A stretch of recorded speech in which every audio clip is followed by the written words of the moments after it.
आज वाल्मिक कराडकडे धनंजय मुंडेचे पुरे कारले कारनाम्याची लिस्ट आहे।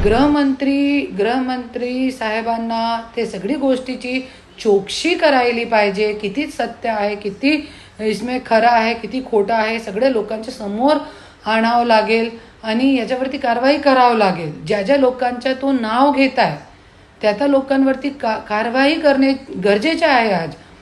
आणि जसं तो म्हणताय की कसले भाऊ जसे म्हणताय की त्यांच्यावरती त्यांना ऑफर होती 10 कोटीची, तो 100% होऊ शकते। क्योंकि कितीही जरी केला तो आज वाल्मिक कराडकडे धनंजय मुंडेचे पुरे कारले कारनाम्याची लिस्ट आहे। तो 100% असा होऊ शकता, मला असं वाटते।